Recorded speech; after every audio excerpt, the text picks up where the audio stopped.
I want to ask you about the CCP strategic objectives in the new Bangladesh after this revolution. What does the CCP want to achieve now that maybe they struggled to achieve under Prime Minister Hasina?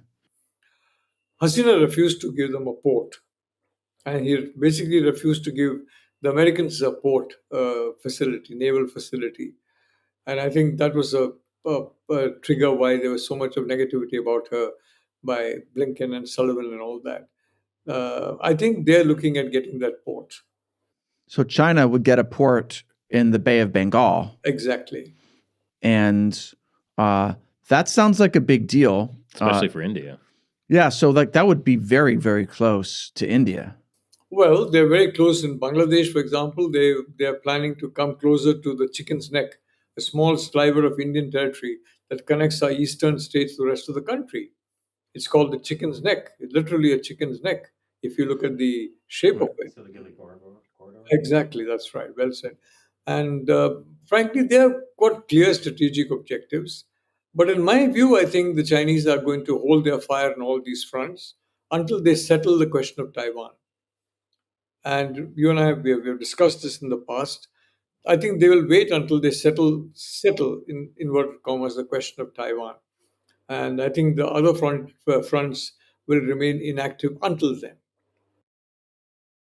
So, in other words, if the CCP does not take over Taiwan, either they're deterred from ever trying or they try and they're unsuccessful, then in that case, you think India would be safe from the CCP?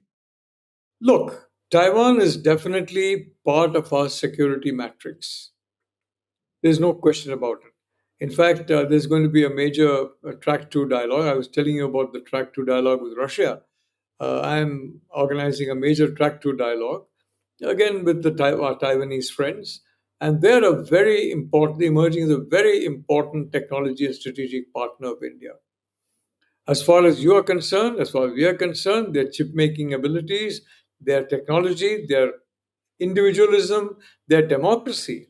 Let's be honest about it, because it shows that the Chinese race is perfectly acclimatized to democracy. The Taiwanese are democratic, and they're almost all 90% of them are Chinese. So, very frankly, we have a stake in the security of Taiwan.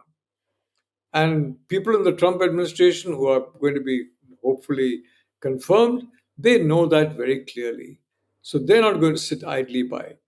They'll hope for deterrence, but if that does not come, they're going to act. I'm quite confident of it. And if frankly, as far as we are concerned, Taiwanese advanced industry is our security. Taiwanese democracy is our security. And the Taiwanese example, the Taiwanese prevail in this particular war of will and more against the CCP, against Xi. It's going to severely dent Xi Jinping's reputation as a strong man. It's going to have very negative effect on him. And, even if he can somehow manage a fourth term, which I think will be very difficult if he doesn't do something about Taiwan.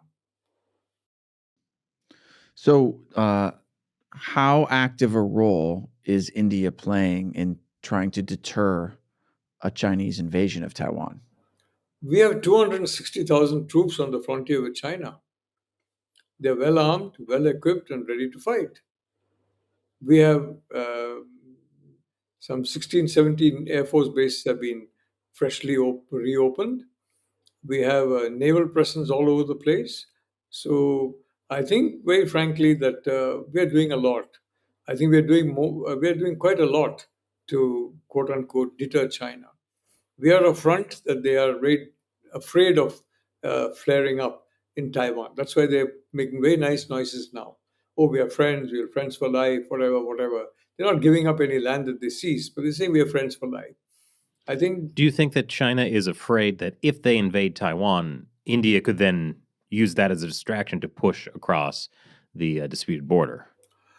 Look, the fact of the matter is that I'm not going to get into saying the Chinese are definitely not going to invade into more Indian territory if they're attacking Taiwan. But either way, if Taiwan goes, The entire security of the United States is also imperiled. After that comes Guam. After that comes Honolulu. After that comes, well, maybe they'll welcome it, Los Angeles and San Francisco. So, frankly, you have to hold them at the first island chain. Otherwise, the whole of ASEAN is vulnerable. India becomes more vulnerable. So, quite frankly, Taiwan is very key to that. This was just one piece of our hour-long interview. Do you want to see more? Of course you do. We're now putting full interviews only on our new China Uncensored premium website. Your subscription helps support the show and gives you access to tons of amazing content you won't see anywhere else. Click the link below to check it out.